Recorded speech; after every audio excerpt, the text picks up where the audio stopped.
What's going on, Squirrel Squad? It's your boy, the Squirrel. It is Friday, and I learned yesterday about the passing of comedy great Barry Cryer. Barry Cryer was a comedy legend. He was an amazing writer. He was an actor, and he was a radio personality. I don't know a lot about him, but I've read up on him today to try to learn a little more about him.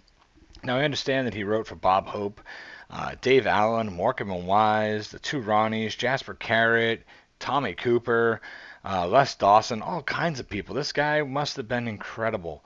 These are some of the who's who, the top names in the business. Absolutely crazy. Well, Mr. Cryer, I'm sorry to hear that we are no longer together on this planet and that you're now watching over us from above. I had a couple of guys over on the Discord server. Ken said to me, hey man, you should check out this video. It's strictly entitled Barry Cryer. This video is 9 years old and has less than 10,000 views, but it's supposed to be a good video. Immediately it was backed up by Think Hard and Be Kind. He was like, I second the notion. Great video to check out. So I'm going to watch this video. Let's check it out together. I have no idea what it's about. I'm guessing it's about Barry Cryer. And yeah, well, get to know Barry a little bit, I hope. So, without further ado, it's Barry time. I'm Barry Cryer. Now this scrapbook, I've got to tell you, I started reading it and it reminded me of things I'd forgotten. It's all there on the page, the photographs, the memories, the names and everything. Particularly the memory now with me. The memory. Tell you a story. Two older guys were talking and one said, I'm frightened. And his pal said, what are you frightened about? He said, the memory, he said. Forgot my own wife's name last week, go upstairs, can't remember why. His mate said, I had that, I've got rid of it, my memory's back. And he said, tell me. He said, pills from the doctor 3 times a day, I've got the memory back. And his pal said, what are these pills called? He said, stem, thorn, could be red, pink or white. And his friend said, rose. He said, yes. Rose, what are those pills called? You see, the memory plays tricks. So I read this book, and I'm a peopleaholic. The people jump off the page. The photographs on the page bring back the memories, the time, the place, but the person. Old friends like Willie Rushton. And Will and I were in Ireland, that dear old country that still has its agonies and everything, and we were there during the Troubles, really bad times. And we were wonderfully treated, and we stayed in the Europa Hotel in Belfast, which is a legend, been blown up several times, tragically. And on the check-in form for the hotel, it said, how did you hear about this hotel? And Willie put news at 10. You see the memories you have of these people.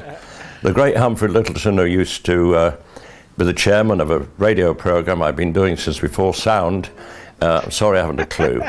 And Humphrey used to love saying to our audiences, do you realise you can buy a packet of sausages, and on the packet is a picture of the chef Anthony Worrell Thompson. Underneath it says prick with a fork. Now, as I say, as I speak to you now in the West Wing, I'm 78. And in my head, I'm middle-aged.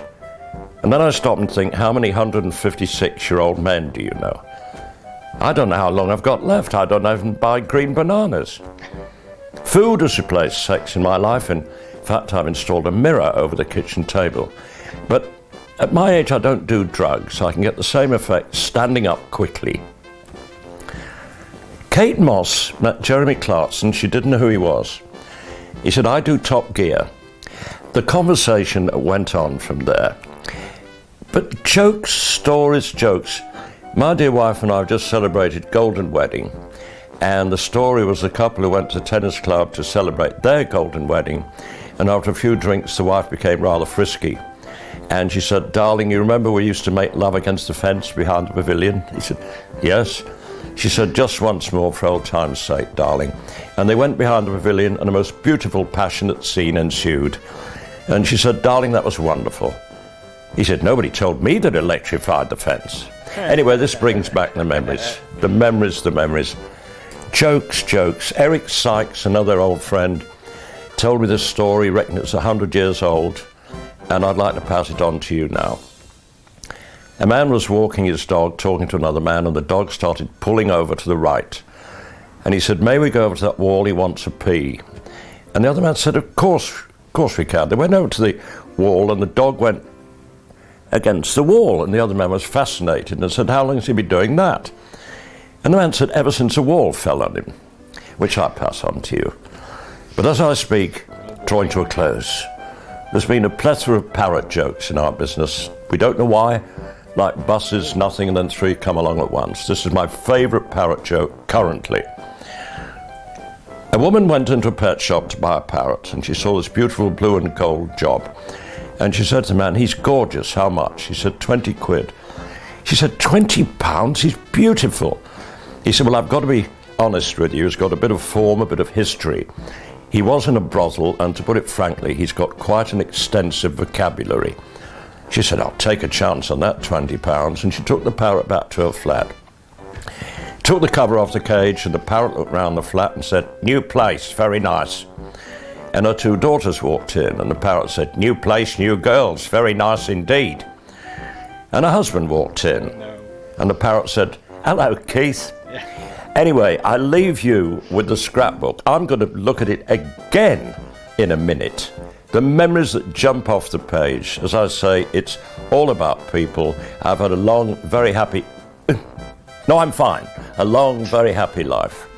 And if I can share a fridgen of my long, happy life with you in this scrapbook, I'll be very happy.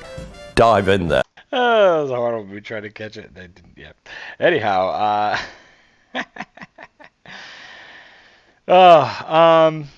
man, I can tell that Barry had a history and a long time on radio back before sound. That voice is amazing. Boy, just sit and listen to that. That voice is mesmerizing. It's great. I love that he took the time to make some funnies and have a good time with that. I'm looking at the picture here. See my buddy Tommy Cooper. Where are you? Tommy Cooper. What's up, buddy? Anyhow, I enjoyed that. I mean, he was pitching his book, but he made it fun. He made it cool. It was nice just to hear a few jokes out of him. I agree with him. There are tons and tons of parrot jokes in comedy, and if you want to pause the video and send the kids out of the room, I'll wait. All right, ready? Here we go. So I got a ton of parrot jokes, I think. I mean, a bunch. But anyway, the one he told I'd heard, that's a great joke. I think one of my favorites is probably there's an older gentleman, and he's at the local mall. He's walking around, and there's a guy sitting on a bench. And he's got a mohawk, and he's got it all up in spikes. Big mohawk head's all shaved all the way around. And each spike is a different color. It's like red, orange, yellow, green, So he's got this rainbow spiked mohawk. He's got all these chains hanging off him and stuff. He's just sitting there, and the old guy kind of comes walking by, and he's checking this dude out. Guy looks up and he's like, "Can I help you, man?" Guy's like, "I don't know." And he goes walking around the other side. He's looking at the guy, and he's really giving this guy a once-over, Guy's like, "Hey, man, what's your problem?" He goes, "Well, I'll be honest with you. Some time ago, I had sex with a parrot, and I'm just trying to figure out if you're my son." I gotta go. On that note, squirrel out.